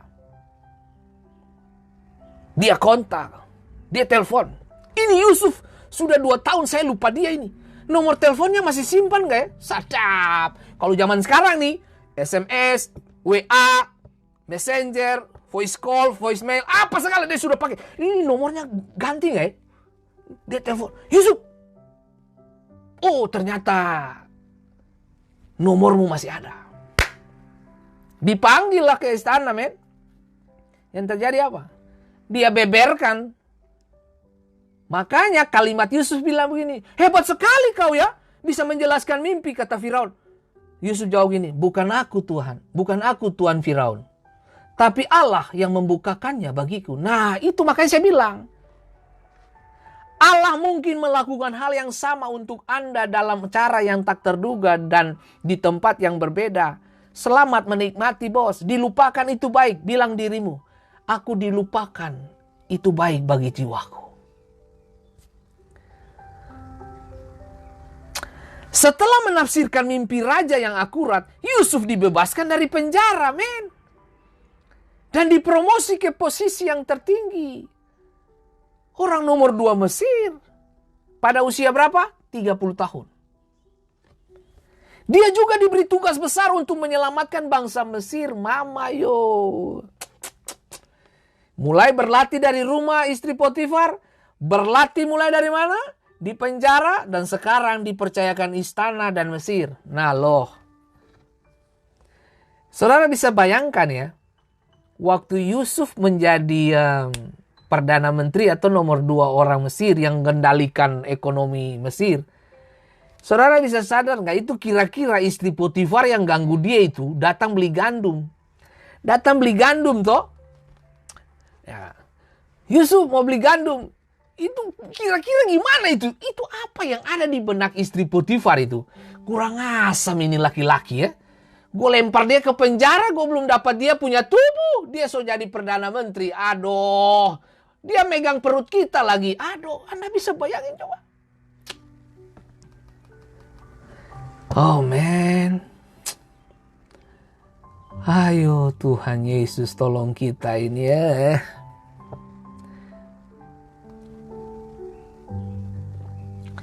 Dalam prosesnya dia. Dan dalam semua pencapaian. Dalam semua kinerja yang dilakukan oleh Yusuf. Tuhan pakai dia untuk membawa pemulihan bagi keluarganya. Dan juga menyelamatkan bangsa Israel. Dengar baik. Yusuf dilahirkan dengan tujuan Tuhan. Makanya saya bilang tadi, tukang mimpi dibesarkan lewat mimpi. Tukang mimpi dikeluarkan lewat mimpi. Tukang mimpi dapat jubah lewat mimpi. Tukang mimpi dapat cincin dan otoritas lewat mana? Mimpi. Jadi mimpi itu dijelaskan lewat mimpi. Mimpi membawamu menggenapi mimpi-mimpimu. Jadi sudah tenang saja. Kalau hari ini kau mimpi. Pak Pendeta, saya sudah tidur 30 tahun nih. Tapi belum ada mimpi-mimpi. Aduh beta, kalau jangan tanya saya. Bapak Pendeta 30 tahun saya tidur tapi tidak pernah mimpi-mimpi ini. Gitu.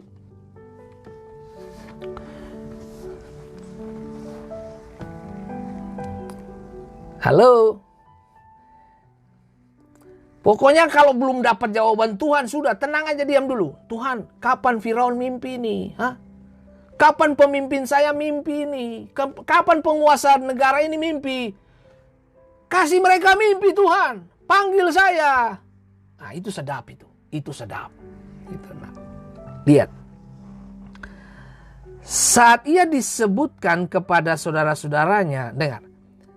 Kan terjadi kelaparan nih, dia udah jadi pemimpin nih. Menjelaskan toh kelaparan bla bla bla bla. Ini yang saya suka nih. Kejadian 50 ayat 20. Memang kamu telah mereka-rekaan yang jahat terhadap aku. Ini ceritanya begitu dia pimpin itu Mesir. Kelaparan kan. Kemudian kita dapati bahwa dia kumpul semua gandum-gandum. Dia kumpul semua kekayaan Mesir. Dia bangun itu yang namanya lumbung-lumbung penyimpanan itu. Dia kumpul semuanya. Nah, begitu kelaparan datang, terdengarlah oleh keluarga Yakub di tanah Kanaan. Di Mesir kelimpahan gandum. Sadap. Ini bahasa saya. Bahasa saya tidak ada di Alkitab. Kira-kira di dalam ini bahasa saya, tidak ada di Alkitab. Jadi waktu Yakub bilang gini, di Mesir ada gandum. Bukan. Di anakku ada gandum. Anakku yang megang gandum. Yakub belum tahu, men. Belum tahu. Yusuf pegang gandum. Ekonomi dunia ditentukan dari laki-laki ini. Ini laki-laki paling keren ini. Nah, sudah, lanjut. Memang kamu telah mereka-rekakan yang jahat terhadap aku, kata Yusuf kepada saudara-saudaranya. Dengar ini. Ini orang yang melewati proses nih. Keluarkan yang manis. Dengar, orang positif mengeluarkan yang positif, negatif keluarkan negatif, oke? Manusia sampah keluarnya sampah, ya. Tapi manusia baik dia keluarkan hal yang baik. Air tidak keluar, dengar. Tidak ada dua mata air keluar dari satu air dengan rasa yang berbeda. Lihat ini. Mana tadi? Tetapi Allah telah mereka-rekakannya untuk kebaikan. Dengan maksud melakukan seperti yang terjadi sekarang ini. Yakni, perhatikan ini, yakni memelihara hidup suatu bangsa yang besar. Jadi kalau hari ini kamu dibully, dilupakan, diejek, bla bla bla, who knows, Allah sedang mempersiapkan Anda untuk memberkati satu bangsa. Kamu gak pernah tahu.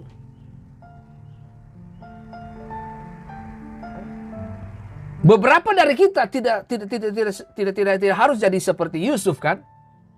Jadi gubernur, bupati, wali kota, bla bla. Mungkin kamu tidak terpanggil untuk itu. Tapi mulailah dari rumahmu. Kamu adalah Yusuf dalam rumahmu. Mulailah dari rumahmu. Atau mulailah dari dirimu. Bagaimana bentuknya? Beri makan tubuhmu kepada hal-hal yang positif.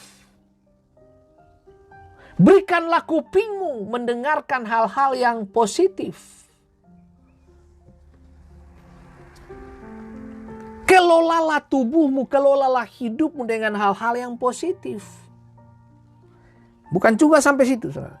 Lihat di ayat 21. Jadi janganlah takut, aku akan menanggung makananmu dan makanan anak-anakmu juga. Demikianlah ia menghibur mereka dan menenangkan hati mereka dengan perkataannya. Artinya gini, setelah kematian Yakub, saudara-saudaranya pada panik dan ketakutan. Jangan-jangan Yusuf balas dendam. Karena mereka jual dia, kan? Yusuf bilang, no.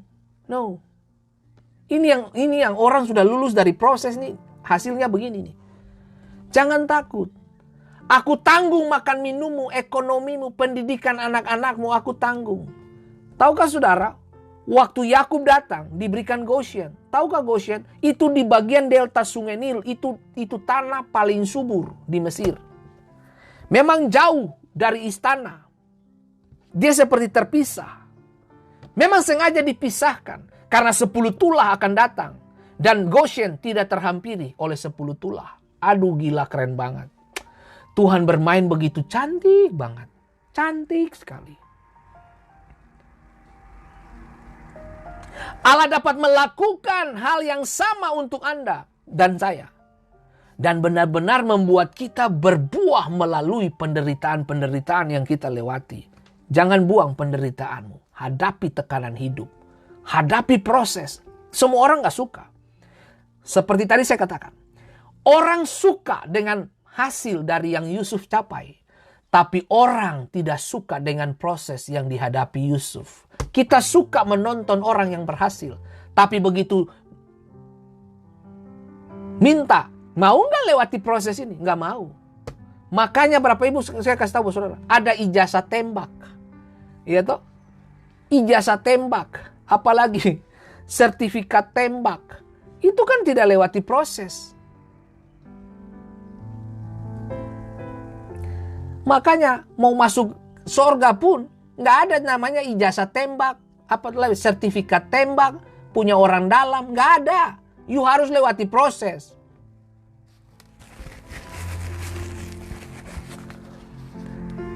Kejadian 41 ayat 51. Yusuf memberi nama Manasye bla bla bla bla bla bla. Allah telah membuat aku lupa sama sekali kepada kesukaranku. Itu jelas sekali. Kemudian anak yang kedua Efraim. Allah membuat aku mendapat anak dalam negeri kesengsaraanku. Berkat. Seperti yang saya katakan. Yusuf artinya Yahweh, Yehova, Tuhan telah menambahkan lagi. Aduh. Dia ada di tengah-tengah negeri dan memberi solusi. Bahkan menambahkan sesuatu atas orang-orang di sekitarnya. Doa saya dari tempat ini kiranya kehadiran kita menambahkan hidup kepada orang lain. Dan menambahkan berkat kepada orang lain. Kehadiranmu memberkati orang lain. Yusuf memberikan dampak besar bagi banyak bangsa pada waktu itu. Dan dengar baik, nubuatan ini datang dari ayahnya. Aduh. Saudara tahu mau dengar nubuatan Yusuf? Dari Yakub kepada Yusuf? Yusuf adalah seperti pohon buah-buahan yang muda. Pohon buah-buahan muda pada mata air. Dahan-dahannya naik mengatasi tembok. Walaupun pemanah-pemanah telah mengusiknya, memanahnya dan menyerbunya. Namun panahnya tetap kokoh. Dan lengan tangannya tinggal lihat. Oleh pertolongan yang maha kuat pelindung Yakub. Oleh sebab gembalanya gunung batu Israel. Oleh Allah ayahmu yang menolong engkau. Oleh Allah yang maha kuasa yang akan memberkati engkau.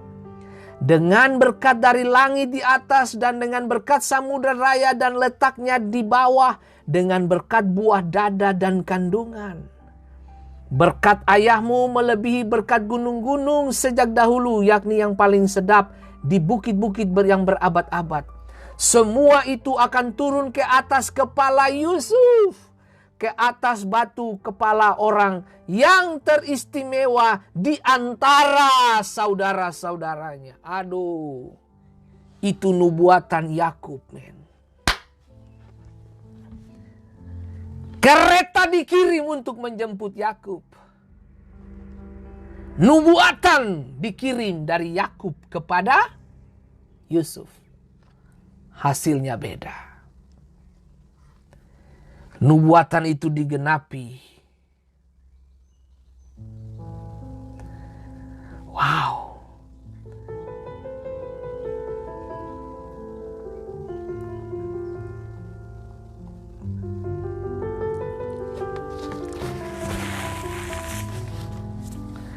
Tuhan memberkati kita. Dan kiranya kesukaan akan Tuhan terus menjadi bagian hidup kita. Maju terus Bapak Ibu yang diberkati Tuhan. Tidak mudah bagi kita untuk menghadapi hidup ini. Tapi bersama Tuhan kita cakap menanggung segala hal. Untuk melihat hal-hal yang tidak biasa. Dan dengar baik saudaraku, seperti tadi saya baca tentang Kejadian 50 ayat 20 dan 21. Setelah kepergian ayahnya, Yusuf menenangkan anak saudara-saudaranya. Jangan khawatir soal makan minum. Aku memberkati kalian, pendidikan anak-anakmu. Makan minum, semua aku perhatikan. Tuhan bermain begitu cantik Bapak Ibu. Jangan mundur Bapak Ibu. Saya juga mau mengingatkan Bapak Ibu di tempat ini. Kalau kamu bisnis, kalau kamu bekerja, belajarlah untuk jangan mengambil piring makan orang. Kalau orang itu bersikap tidak baik sama kamu, jangan ambil berkatnya. Sebab berkatnya itu berkat dia. Berkat kamu berkatnya lain.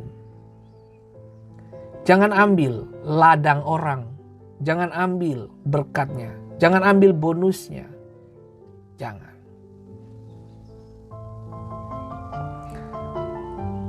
Saya selalu ingat pesan mama saya. Fendi, kalau punya lebih, belajar berbagi dengan saudara. Jangan ambil untuk dirimu sendiri. Saya ingat kalimat-kalimat itu. Mama saya bukan pendeta. Tapi perkataannya itu membuat saya semakin tergila-gila dengan Tuhan belakangan ini. Tuhan memberkati kita. Jadilah Yusuf. Jadilah orang yang menambahkan kepada orang lain. Kiranya kehadiran saya menginspirasi orang lain. Kiranya kehadiran saya memberkati orang lain. Dan kiranya kehadiran saya memberikan solusi kepada orang lain. Seperti Yusuf kepada Firaun dan Mesir dan tanah Kanaan. Dan kiranya kehadiran kita menjadi berkat bagi banyak orang. Tuhan memberkati kita. Jadilah kuat, jadilah berkat dimanapun Bapak Ibu berada. Ingat, Tuhan bermain cantik. Seperti minggu lalu saya katakan bahwa saya akan siarkan FM ini hanya sampai hari Kamis. Jadi Senin, Selasa, Rabu, Kamis. Hari Jumat, Sabtu itu waktu di mana saya dengan keluarga saya.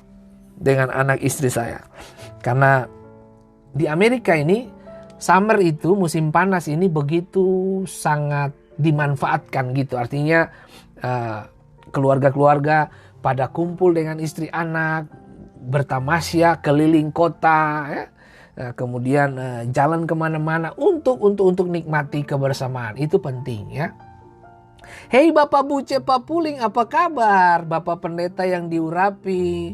Haleluya. Bapak Mensano, Yulia Titi, Bapak Simon. Wow, David Lewarion, Ibu Mona Saetapi, tetap semangat. Ibu Ella Rum. Dan Aisumeru, Bapak Aisumeru. Ibu Mike Tulak, apa kabar? Bapak Erwin Lee, apa kabar? Tuhan memberkati, tetap semangat. Aduh, Ibu Gilian Patikawaleri, Tuhan memberkati. Ingat ya Bapak Ibu ya, tetap semangat. Di tengah-tengah pandemik ini terus kita berkarya, terus jalanin hidup dengan sukacita dan damai sejahtera. Dan dari tempat ini juga saya menyapa untuk Bapak Pendeta Jonathan Edi Heriawan. Tuhan Yesus memberkati, dan ibu istrinya Ibu Email maju terus dalam Tuhan. Dan Stelro Hoki, Stelro Hoki, apa kabar? Ibu Mariska Elizabeth Sauleka, tetap semangat, maju terus dalam Tuhan. Dan jangan lupa share video ini kepada beberapa orang yang saudara rasa perlu dimotivasi dalam menghidupi hidup. Bagikan ini kepada orang lain supaya orang pun diberkati. Oke, baik. Sebelum kita pisah Bapak Ibu, mari kita satu di dalam doa. Bapa yang baik, datanglah kerajaan-Mu, jadilah kehendak-Mu. Arti nama Yusuf, Tuhan menambahkan. Dan kiranya hari ini berkat Yusuf turun kepada ibu-ibu yang pengen punya baby. Aku perkatakan mujizat Allah terjadi atas Ibu Email dan terjadi juga atas Ibu Ans. Aku perkatakan mujizat Bapa dalam nama Yesus, seperti Tuhan memberkati dan membuka rahim Enda 10 tahun pernikahan dan akhirnya punya baby, dan dia sudah hamil sekarang. Tuhan, kami perkatakan hal yang sama terjadi untuk Ibu Ans dan terjadi dalam nama Yesus untuk Ibu Email. Aku perkatakan mujizat Tuhan terjadi. Terima kasih banyak Bapa di surga. Dalam nama Yesus Kristus, urapan kasih setia, hikmat, kecerdasan, kemampuan, dan ketajaman Bapa turun bagi setiap kami. Roh Kudus, dari tempat ini Tuhan, aku perkatakan Tuhan, mujizat-Mu Bapa, kekuatan Tuhan turun buat Jonathan Edi Heriawan. Tuhan berkati. Sehatkan beliau, kuatkan beliau dalam nama Yesus. Terima kasih untuk rekan pelayanan yang berdiri bersama dengan hamba-Mu di dalam kesetiaan. Tuhan berkati dan urapi suami istri ini. Terima kasih banyak Bapa di surga. Aku percaya Tuhan Engkau tidak pernah terlambat dan Engkau selalu datang pada waktunya. Dan kami berterima kasih Tuhan Yesus untuk semua orang yang mengasihi Tuhan. Dan aku berdoa dalam nama Yesus memberkati juga Ibu Maggie Nanala Voice. Tuhan berkati dan urapi. Berkati masa depan putranya, berkati semua kehidupannya ke depan, Tuhan berkati. Dalam nama Tuhan Yesus Kristus kami berdoa dan mengucap syukur. Dan memberkati Ibu Evi Patipeluhu. Tuhan urapi Ibu Evi, masa depannya, kerinduannya, mimpi-mimpinya diberkati. Haleluya. Dan aku perkatakan mata kakimu diperkuat Ella. Tuhan memberkati keluar masukmu hai anak muda. Diberkatilah Ella. Diurapilah masa depannya. Dalam nama Yesus. Haleluya. Amin. Tuhan memberkati kita semua. Sampai jumpa di esok hari. Dengan pesan yang berbeda. Tuhan memberkati kita. Haleluya. Amin.